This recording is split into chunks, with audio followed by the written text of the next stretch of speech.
저희가 준비한 7인데 오늘 파장은 제법 있었습니다. 오늘부터 야당 단독으로 이태원 참사 국정조사가 진행이 됩니다. 그런데 오늘은 의사 출신의 한 민주당 의원의 이태원 참사 당일 행보 때문에 더 말들이 많았습니다. 화면부터 만나보겠습니다. 이런 대형 압사 사고가 발생했을 때 골든타임을 유지하기가 매우 힘든 것이죠. 대부분의 골든타임 4분이라고 알려져 있는데 현장 접근도 어려웠고. 국회의원 자격이 아닌 응급의료팀의 일원으로서 의사로서 가야 현장에서 도움이 될 것이다 라는 생각을 갖고 있기 때문에 이동하는 과정에서의 같이 상황을 점검하고 현장에 투입되는 게 도움이 된다고 판단을 했습니다. 고양시 명지병원을 출발한 재난지원팀은 새벽 1시 45분에 이태원 현장에 도착했습니다. 새벽에 24.8km를 달려가는데 54분이 걸린 겁니다. 신 의원을 태우느라 도로를 우회했다고 합니다.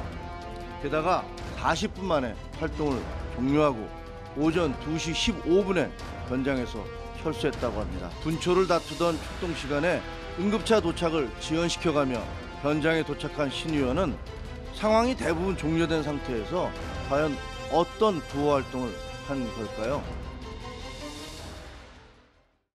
저희도 지도로도 좀 구체적으로 표시를 했는데 더 거리가 먼 곳에서 달려갔던 구급차는 30분 안팎으로 도착이 됐는데 왜 가까운 일산 명지병원에서 왔던 구급차는 1시간 가까이 걸렸냐. 이게 신현영 의원 태우느라 구급차 제 시간에 못 도착한 거 아니냐.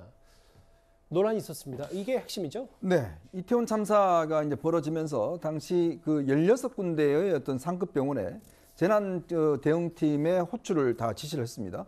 그래서 그 이태원 근처에 있던 모든 병원 또 그다음에 이 경기도에 있는 주요 큰 병원에 이 DMAT라고 그래서 이 재난 응급팀이 있습니다. 이 팀들이 전부 다 이태원으로 가서 이제 응급은 치료를 했는데요. 당시에 이 그 수원 쪽에 있는 이 응급의료팀 같은 경우도 30여 분 만에 도착을 했어요. 근데 가장 늦게 도착한 게 바로 명지대 병원 응급팀입니다. 근데 명지대 병원은 고향에 있는데 직선거리로 오면 뭐 한 20 몇 킬로 정도 되기 때문에 충분히 한 30분 안에 올 수가 있는데 왜 51분이나 걸렸을까라고 궤적을 보니까 당시에 신현영 의원이 이제 의사 출신입니다. 이 명지병원에 있었거든요. 그러니까 본인이 살고 있는 마포 쪽에서 이제 집에 들려서 태워서 오느라고 사실은 늦었던 거예요. 그래서 이제 제일 늦게 도착해서 저는 이제 사진도 찍고 했는데 저는 몇 가지 문제가 있다고 봅니다. 물론 뭐 재난 현장에 의사인 국회의원이 가서 돕는 거고 저거는 뭐 충분히 좋은 일이라고 볼 수가 있죠. 뭐 한 명이라도 더 달려가는 게 그렇죠. 중요할 수 있으니까. 자, 그런데 좀 전에 이야기했듯이 지금 신현영 의원이 본인이 응급의료팀의 일원으로 갔다라고 이야기했지 않습니까? 근데 이 국회의원은 겸직을 할 수 없습니다. 근데 신현영 의원이 과연 응급의료팀이었는가라는 부분을 의문을 제기를 할 수 있어요. 왜냐하면 우리나라 응급의료법에 따르면 저 구급차를 탈 수 있는 사람의 신분이 제한돼 있습니다. 간호사라든지 응급의료팀 이런만 탈 수가 있어요. 그러니까 다른 사람은 탈 수가 없습니다. 왜냐하면 저게 응급을 다투는 상황이기 때문에 과연 그러면 신현영 의원은 무슨 자격으로 저 구급차에 탔는가? 그리고 구급차의 노선까지 변경해 가면서 본인을 태워갔던가? 왜냐? 재난안전팀의 최대의 문제는 뭐냐면 빨리 현장에 가서 사람들을 구하는 거잖아요. 그런데도 불구하고 왜 굳이 신현영 의원을 태우기 위해서 마포구 쪽으로 돌아서 시간을 갖다 뭐 더 걸려서 갔던가 이 문제를 지적할 수가 있는 거거든요. 그러니까 신현영 의원은 또 현장에서 저렇게 사진도 찍고 SNS에 본인이 뭔가 구조활동을 했다는 걸 했는데 문제는 20여 분 빨리 도착했으면 뭐 상상을 따지면 충분히 많은 사람들 구조할 수 있었겠죠. 자, 그렇다면 문제는 신현영 의원이 같은 어떠한 자격으로 갔는지 과연 이렇게 구급차를 돌려서 갈 수 있는 자격이 되는 것인지 그것이 과연 현행법에 위반되는 거 없는 것인지 이런 부분 그다음에 또 본인이 지금 국정조사 팀이지 않습니까? 그렇다면 이 본인에 대한 의혹을 받고 있는데 과연 국정조사 팀으로서 역할을 할 수가 있는지 이런 의문이 있는 것입니다. 법적인 부분까지 설명을 해주셨는데요. 일단 오늘 여당에서는 국민 생명담보로 최악의 갑질한 거 아니냐 혹은 본인의 정치적 골든타임을 위해서 희생자들의 골든타임을 앗아갔다.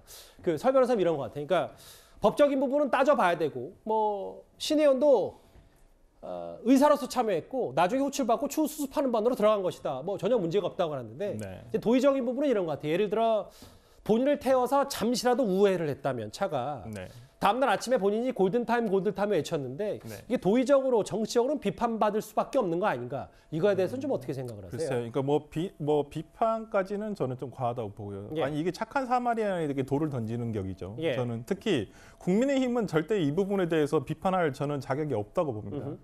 오늘 김정혁 비대위원이 말씀하셨는데 절대 지금 국민의힘의 태도를 보십시오. 예. 국정조사 반대하고 지금 유가족들의 뜻을 제일 따르지 않은 게 국민의힘이에요. 그런데 지금 그 현장에 가서 그나마 가서 도왔던 사람 의원에게 이것을 비난을 돌린다? 저는 도무지 이해할 수 없고 그건 본질이 아니다 이 말씀을 하시는 거네요. 그렇죠. 예. 내용을 현장에 가지 않았습니까? 가서 그래도 갔다는 자체가 중요하고 또 가서 뭔가를 도우려고 했다는 그런 태도가 중요해요. 물론 가기 전에 그 지금 돌아갔다는 부분, 지금 이 부분은 조금 사실관계를 저도 정확하게 봐야 될 것 같아요. 예를 들어서 진짜 신영 의원이 날 태우러 와라. 다른 보도를 보면 대로변까지는 갔다라고 해요, 본인이. 그렇기 때문에 저는 이 부분에 대해서는 국민 여러분들께서 뭐 비판을 할 수 있다고 봅니다. 하지만 저는 국민의힘에서는 이 부분에 대해서는 비난은 저는 자격이 없다고 봅니다. 그러니까 이제 문제는 뭐냐면 그 신현영 의원이 정말 순수한 뜻이었으면 본인이 어떤 교통수단을 이용해서 현장 가서 도울 수 있잖아요. 근데 이 본인도 알 겁니다. 이 DMAT 팀이라는 팀은 신속하게 가는 게 제일 중요하거든요. 근데 왜 그러면 그 팀을 굳이 자기 집 앞에까지 불러서 갔을까? 이 부분을 지적하는 거예요. 그러니까 신현영 의원이 가서 하는 행동, 이 부분이 문제가 아니라 이런 것들이 과연 그러면 실제로 이 현장 대응팀이 한 20여 분 동안 대응을 못하게 했던 이 부분을 우리가 지적을 하는 겁니다. 두 분 말씀이 좀 이제 약간의 좀 버전이 달라서 왜냐하면 법적인 부분 신현영 의원의 당시 행보에 대해서는 문제 소지가 많다는 게 이 의원님 말씀이고 다만 설 변호사님 말씀은 이태원 참사하는데 전반적인 것에 대해서 국민의힘이 작은 민주당 현역 의원의 행보 하나만 갖고 지금 참사를 뭔가 덮으려고 하는 거 아니냐 뭐 이런 비판을 하신 거니까. 알겠습니다. 신현영 의원 얘기까지 해봤습니다.